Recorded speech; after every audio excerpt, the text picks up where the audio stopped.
Digitalpianos für Anfänger. Das kleinste E-Piano von Carvai, ES60, soll hier im Mittelpunkt stehen. Das ist, glaube ich, dieses da. Und das ist das preiswerteste Modell jetzt von der ES-Serie. Bislang galt das ES120 als das preiswerteste. Und das habe ich gedacht, stellen wir einfach mal daneben, um zu hören. Weil also der Preisunterschied ist jetzt nicht gravierend, aber schon vorhanden. Aber trotzdem ist vielleicht mal eine Gelegenheit, beide nebeneinander zu hören. Weil man fragt sich ja, was ist jetzt eigentlich der Unterschied? Was haben wir da für einen Preisunterschied, wenn wir das vielleicht gleich mal checken? Also das hier liegt momentan bei 430 € und das bei 600 ungefähr. Okay, das ist wirklich nicht viel, ja. Aber umso interessanter zu schauen, Okay. welches sich mehr lohnt. Ja, also wäre super, wenn du einfach ein Klangbeispiel mal spielen könntest und das möglichst exakt genauso hier. Ich versuche es exakt zu machen. Ja.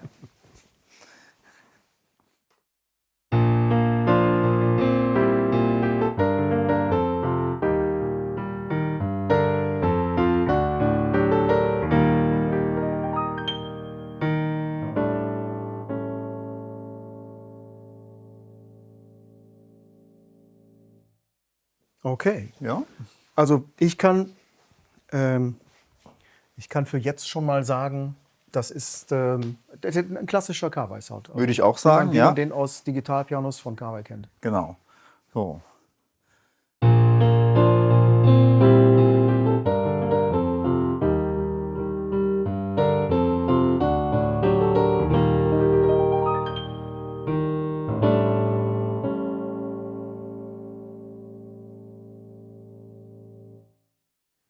Tja, und wie so oft muss ich wieder die Frage stellen, war das jetzt großartig unterschiedlich für dich? Also vom Klang überhaupt nicht. Ich würde sagen, Würde ich auch sagen, der gleich. Klang ist identisch. Die Tastatur ist ein bisschen anders. Die Aha. Tastatur, gerade so bei dem Lauf jetzt nach oben, da merke ich natürlich schon, dass ich da ein bisschen mehr Gefühl habe, ein bisschen mehr Grip. Also hier merkt man schon, dass ein bisschen mehr zu holen ist, sage ich mal. Okay, das können wir ja schon mal gleich mit den technischen Daten abgleichen. Hier ist auch eine etwas kleinere Tastatur drin als dort. Das sind beides Real Hammer Compact, so heißen die. Aber hier ist noch ein kleineres Modell drin als dort. Griffig sind die ja beide. Das ist Genau. kein Ivory Touch. Carvai nennt es in Abgrenzung zu den größeren Modellen Kunststoffmatt. Aha, okay. Es ist Kunststoffmatt. Klingt gut, ja. Dann haben wir schon mal einen Unterschied. Es spielt sich etwas anders. Genau.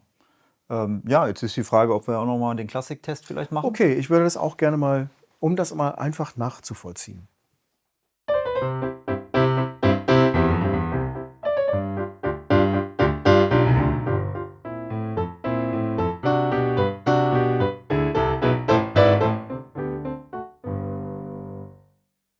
Okay, jetzt spiele ich es mal da. Okay.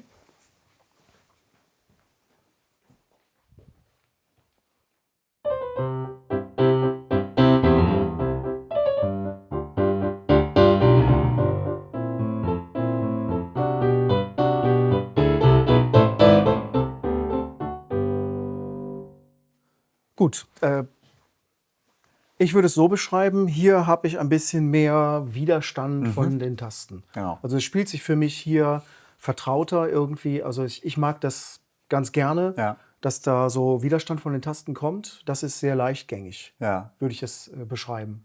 Ich habe hier auch das Gefühl gehabt, jetzt beim Zuhören bei dir, dass hier ein bisschen minimal mehr Dynamik möglich ist. Habe ich auch so wahrgenommen. Und das dann natürlich dann auch aufs Spiel direkten Einfluss hat, wenn Ja. man merkt, okay, ich kann hier einfach, habe mehr Möglichkeiten, um ja, meine Interpretation durchzukriegen. Ja? Da erklärt sich ja auch ein bisschen wiederum dieser Preisunterschied. Also hier ist einfach ein bisschen mehr Dampf dahinter, Ja. habe ich das Gefühl. Mehr Brillanz im oberen Bereich, also irgendwie auch mehr Raum, in dem man sich da ausdrücken kann. Ja.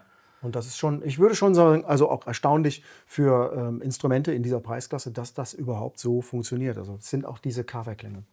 Ja, also da wissen wir ja, was wir bekommen, dass wir da immer gut aufgehoben sind. Ja, ja, jetzt kann man vielleicht noch mal aufs Bedienkonzept hinweisen. Genau, sieht eigentlich auch recht ähnlich aus, wobei da noch weniger passiert als hier.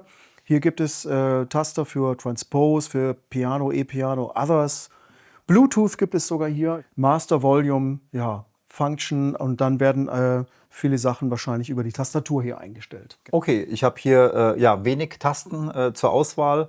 Ich habe hier die Sound-Taste und kann damit zum Beispiel jetzt hier in der Übersicht sehe ich, dass hier die 2 ist und E-Piano steht drüber und da kann ich dann das E-Piano anwählen. Ja, gut. Kennt man eigentlich auch seit Jahren, ne? E-Piano kann ich hier direkt anwählen. Wahrscheinlich so der gleiche Sound sogar, ja. Ja. Ja, ansonsten gibt es sonst gar nicht so viel zu berichten. Vom ein bisschen anderes Material. Ja, genau. Das ist hier glatt, das Material. Hier ist es etwas rauer, oder? Ja. Ja, also doch sehr einfach gehalten. Hier habe ich hier noch dieses schöne, Genau, hier gibt es Leiste. nochmal so ein bisschen Design. Das sieht ganz schick aus. Die silberne Borte. genau. Und ja, ich denke mal, der größte Unterschied wird bei den Lautsprechern liegen.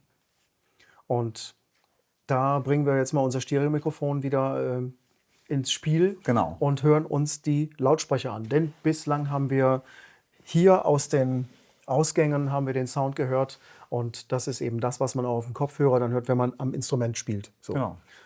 Und jetzt bauen wir kurz um und bringen das Mikrofon ins Spiel und dann werden wir hören. Genau. Gut, bislang haben wir keine großen Klangunterschiede festgestellt. Das hat natürlich die Bewandtnis, dass wir über die Kopfhörer, über die Line-Ausgänge das gehört haben. Jetzt hören wir uns die Lautsprecher an und da, denke ich, werden wir einige Unterschiede hören. Ja.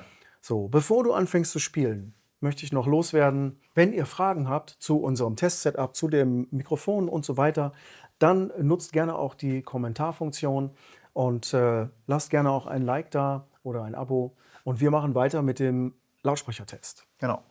Ich versuche wieder ein ähnliches Beispiel wie vorhin Ja, zu spielen. am besten genauso. Oder am besten genauso. Ja, natürlich. Ich will es exakt, bitte.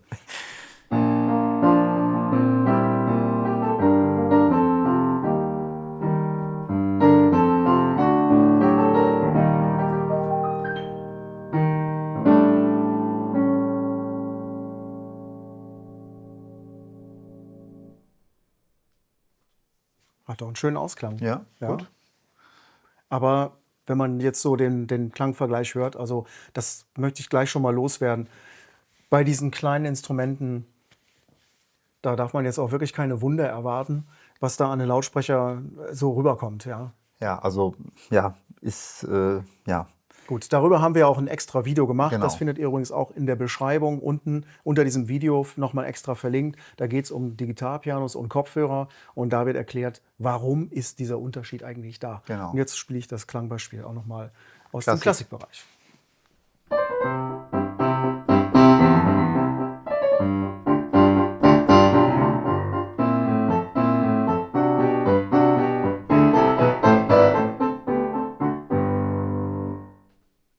Ja, ist aber ein schöner stereophoner Sound hier. Es klingt schon breit. Also. Die Dynamik ist auch sehr, sehr hoch. Ja? Von leise zu sehr laut. Kam jetzt schon ganz gut rüber. Ja, also auf jeden Fall. Also für diese kleinen Lautsprecher, die hier verbaut sind, ist das schon eigentlich ein Wunder. Ja, definitiv, ja.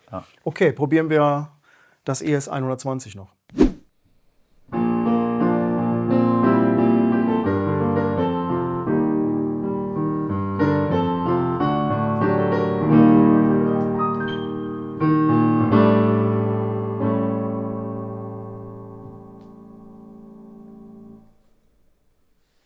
Auch da würde ich jetzt sagen, es liegen nicht Welten dazwischen, aber hier ist das ein bisschen voller. Es ist minimal besser oder minimal voller, wie du sagst, ja, aber es ist trotzdem, es ist nicht signifikant, würde ich jetzt sagen. Also es ist wirklich kein riesengroßer Unterschied. Genau. Wir kommen dann nochmal zum Fazit dann, aber vorher nochmal das Klassikbeispiel. Okay, da spiele ich auch noch.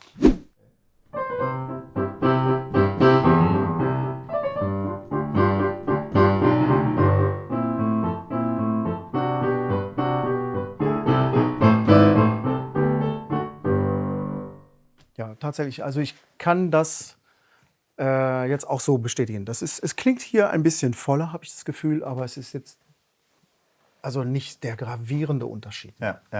Nein. Ja, da können wir eigentlich dann ja fast schon zum Fazit kommen. Also ich würde sagen, es ist jetzt, man könnte jetzt natürlich meinen, da ist ja egal, welches du kaufst. Ne? Also ES60 ist dann irgendwie, ja, fast genauso gut wie das hier oder genauso gut, wie auch immer, wie man es nimmt. Ja. Also die Unterschiede sind schon da, aber sind nicht gravierend. Was für mich auf jeden Fall wichtiger ist, hier habe ich das Gefühl, dass da mehr Ausdruck im Klang liegt. Das ist da ein bisschen zurückhaltender. Aber ich glaube, und das wäre meine Frage an dich als Klavierlehrer, das spielt sich leichtgängiger. Und das hat auch nicht diese irre Dynamik, wie das hier ist. Ja? Das ist doch eigentlich für totale Anfänger von Vorteil. Oder liege ich da falsch?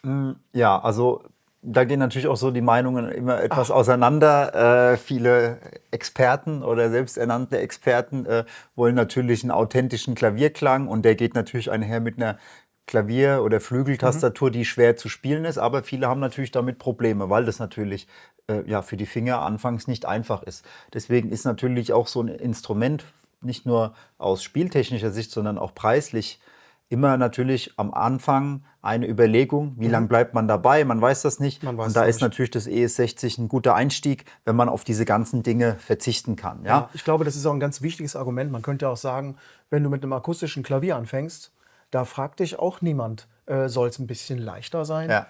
Obwohl das ein Klaviertechniker natürlich machen kann. Ja. So. Aber grundsätzlich ist das schwerer zu spielen. Ja. Aber genau das ist ja der Punkt. Es ist ja immer dieser Preispunkt, wo man dann eben sagt, so, ich weiß noch gar nicht, ob ich dabei bleiben werde. Genau.